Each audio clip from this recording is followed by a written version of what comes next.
Dando sequência na leitura desse livro aqui, O Poder do Agora. Você já leu O Poder do Agora? Eu te convido a vir estudar comigo esse livro, que é muito profundo, é um guia espiritual de iluminação. Estamos lendo o capítulo 1, Você Não É a Sua Mente. Estamos no quarto tópico. Se você ainda não assistiu os vídeos que tem o primeiro, o segundo e o terceiro tópico, eu recomendo que você volte aí e assista para pegar a sequência, tá bom? Estamos indo para o quarto tópico. Emoção. Emoção, a reação do corpo à mente. E quanto às emoções, elas me dominam muito mais do que a minha mente. A mente, no sentido em que emprego o termo, não é apenas pensamento. Ela inclui nossas emoções, assim como todos os padrões de reações mentais e emocionais inconscientes. A emoção nasce no lugar onde a mente e o corpo se encontram. É a reação do corpo à nossa mente, ou podemos dizer, um reflexo da mente no corpo. Por exemplo, um pensamento agressivo ou hostil vai acumulando aos poucos uma energia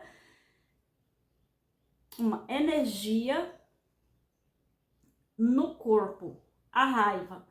O corpo está se preparando para lutar. Já a ideia de que nos encontramos sob uma ameaça física ou psicológica faz com que o corpo se contraia, o que é a manifestação física daquilo que chamamos medo.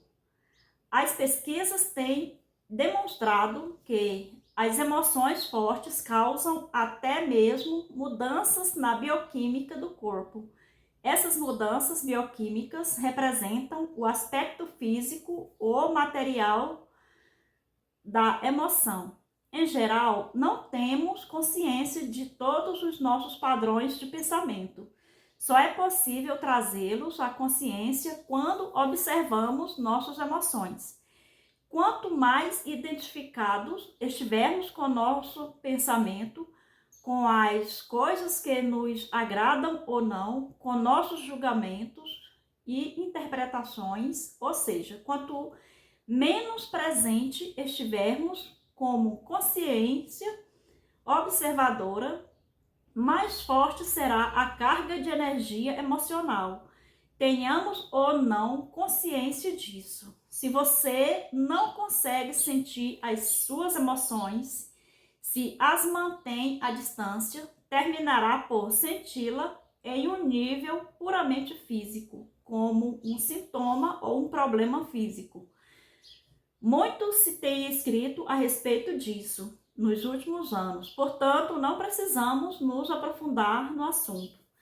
É possível que um forte padrão emocional inconsciente venha a se manifestar como um acontecimento externo, algo que parece acontecer só com você. Por exemplo, tenho observado que as pessoas que guardam muita raiva dentro de si, mesmo sem ter consciência e sem falar sobre o assunto, são mais propensas a ser atacadas verbalmente ou até mesmo fisicamente por outras pessoas cheias de raiva, com frequência, sem qualquer motivo aparente.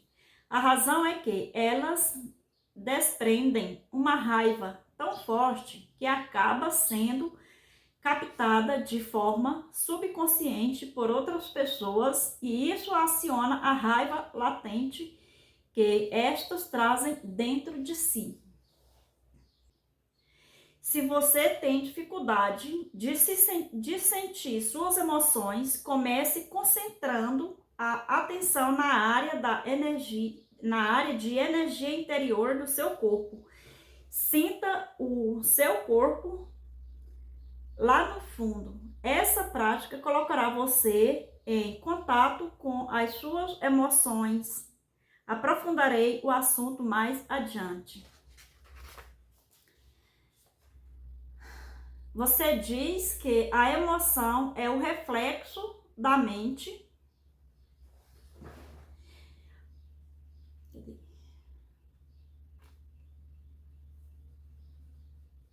Você diz que a emoção é o reflexo da mente no corpo, mas às vezes ocorre um conflito entre os dois quando a mente diz não e a emoção diz sim, ou vice-versa.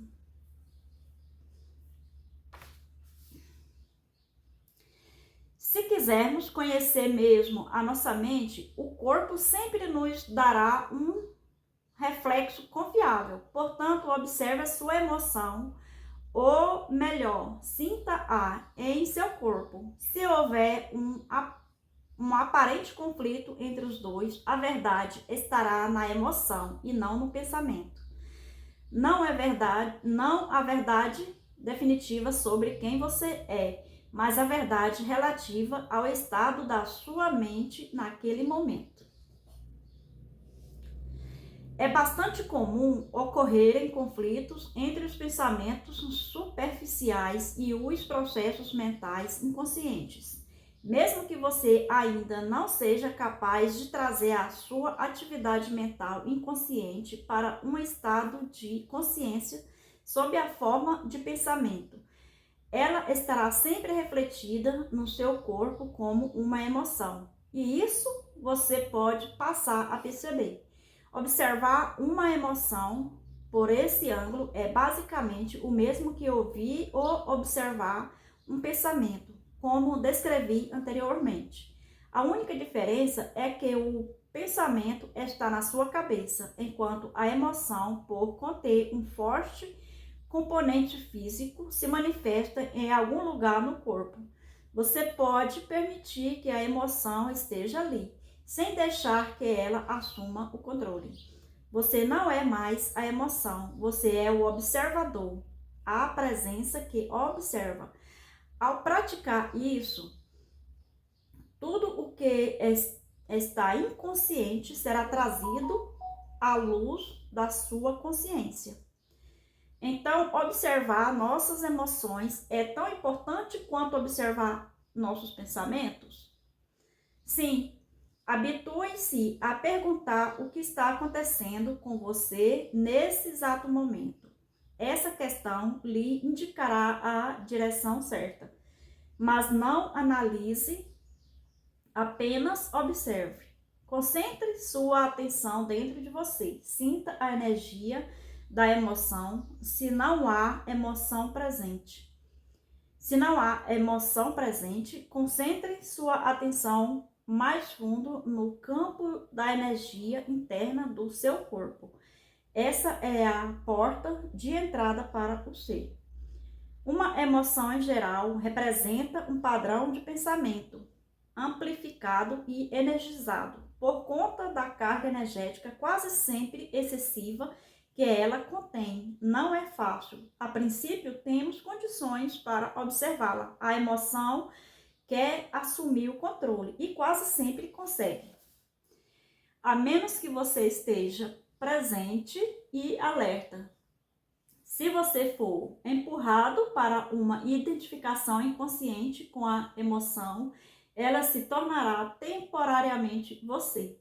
É comum se estabelecer um ciclo vicioso entre o pensamento e a emoção, porque um alimenta o outro. O padrão do pensamento cria um reflexo amplificado de si mesmo na forma de uma emoção, fazendo com que a frequência vibratória desta permaneça alimentando o padrão de pensamento original. Ao lidar mentalmente com a situação, acontecimento ou pessoa que é identificada como causadora da emoção, o pensamento fornece energia para a emoção, a qual, por sua vez, energiza o padrão de pensamento e assim por diante. Basicamente, todas as emoções são modificações de uma emoção primitiva, não diferenciada, cuja origem é a perda da percepção de quem somos por trás do nome e da forma. É difícil encontrar um nome que descreva uma emoção primitiva.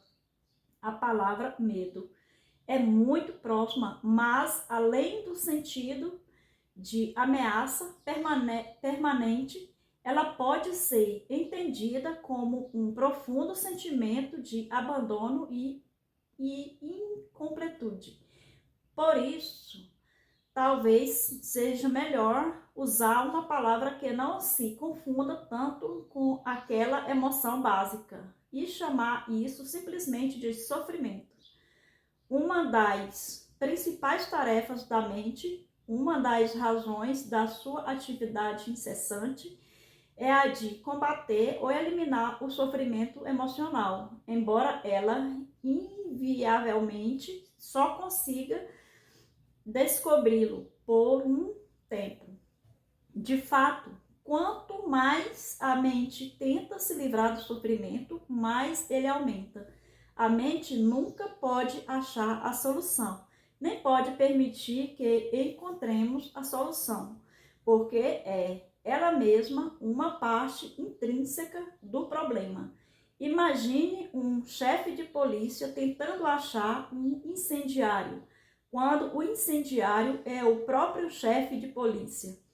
Não nos livraremos desse sofrimento enquanto não extrairmos o sentido de eu inferior da identificação com a mente, ou seja, do ego. A mente é, então, derrubada da sua posição de poder e o ser se revela em si mesmo, como a verdadeira natureza da pessoa. Já sei o que você vai perguntar agora. Eu ia perguntar o que acontece com as emoções positivas, como o amor e a alegria? Elas são inseparáveis do estado natural de conexão interior com o ser.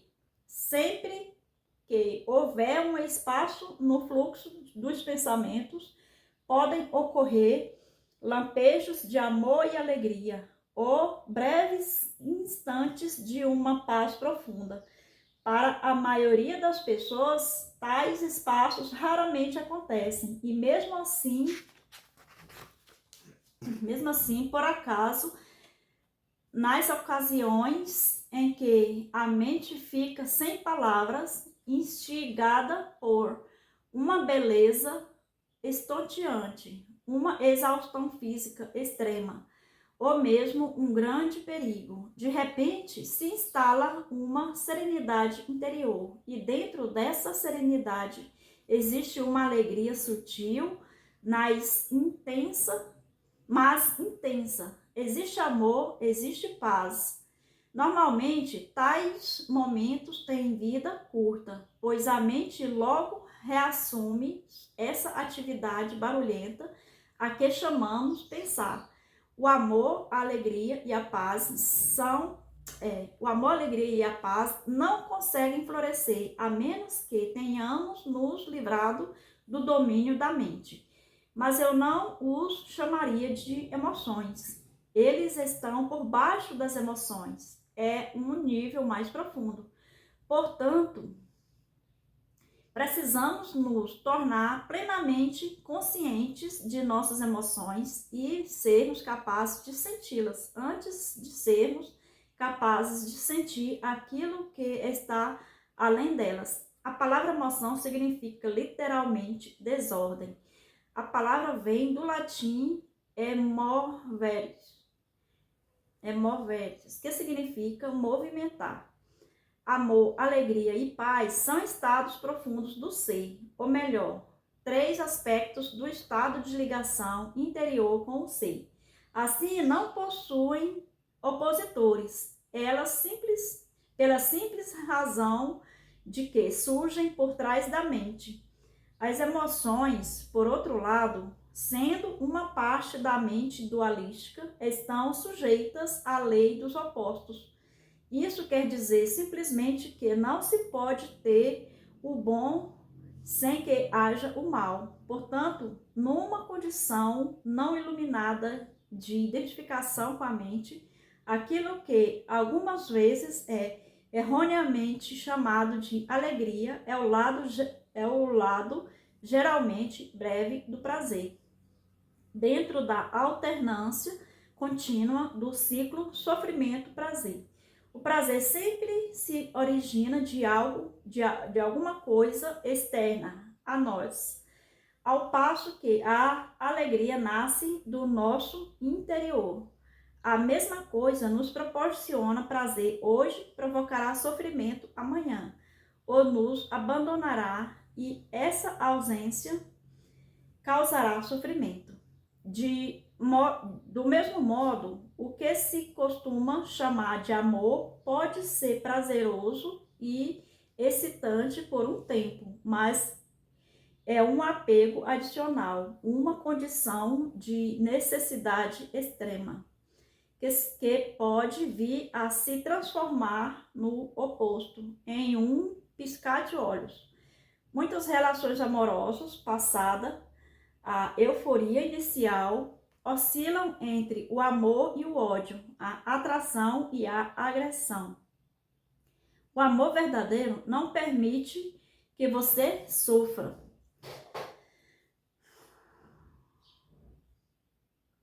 Como poderia?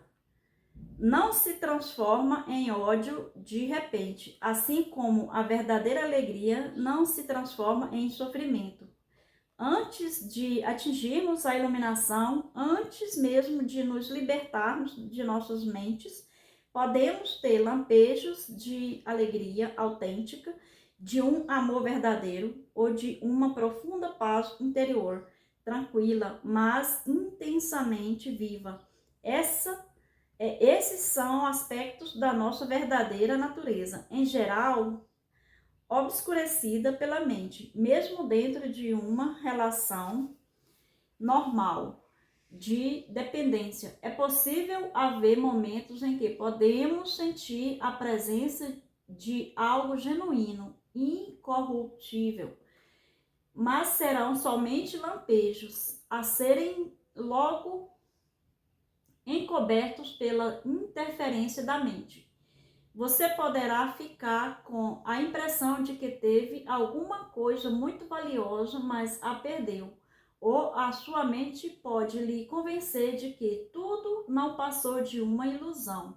A verdade é que não foi uma ilusão e você também não perdeu nada.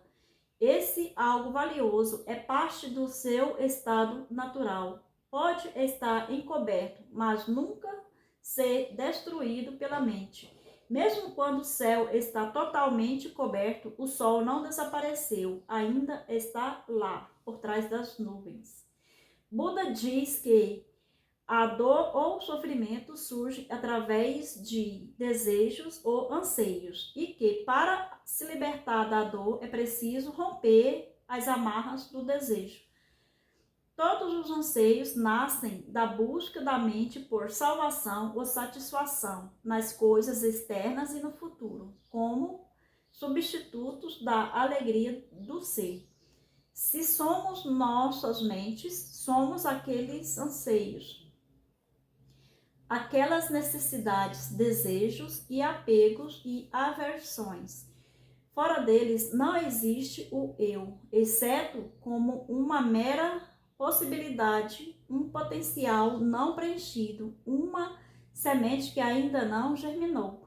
Nessa condição, até mesmo o desejo de nos livrar, de tornarmos livres ou iluminados, não passa de mais um desejo a ser realizado ou concluído no futuro. Portanto, não busque se libertar do desejo ou adquirir a iluminação. Torne-se presente. Esteja lá como um observador da mente. Em lugar de citar Buda, seja o iluminado, que é o que a palavra Buda significa. Os seres humanos têm vivido enredados pelo sofrimento por séculos, desde que decaíram do estado de graça, penetraram no domínio do tempo e da mente e perderam a percepção do ser. Nesse momento, começaram a se perceber como fragmentos sem sentido em um universo estranho, sem conexão com a fonte e com o seu semelhante. Enquanto estivermos identificados com as nossas mentes, o que significa dizer, enquanto estivermos inconscientes espiritualmente, o sofrimento será inevitável. Refiro-me aqui ao sofrimento emocional, que é também a causa principal do sofrimento físico e da doença. O ressentimento, o ódio, a autopiedade, a culpa, a raiva, a depressão, o ciúme e até mesmo uma leve irritação são formas de sofrimento. E qualquer prazer ou forte emoção contém em si a semente do sofrimento. É o inseparável oposto que se manifestará com o tempo. Quem já tomou bebidas alcoólicas ou drogas para ficar alto, sabe o alto se transforma em baixo, que o prazer se torna uma forma de sofrimento. A maioria das pessoas também sabe, por experiência própria, como uma relação íntima pode se transformar de modo fácil e rápido de fonte de prazer em fonte de sofrimento. Vistos de uma perspectiva mais ampla, tanto a polaridade negativa quanto a positiva são lados de uma mesma moeda. São partes de um sofrimento que está oculto, inseparável do estado de consciência e identificado com a mente. Existem 2 níveis de sofrimento: o que você cria agora e o que tem origem no passado, que ainda vive em sua mente e no seu corpo.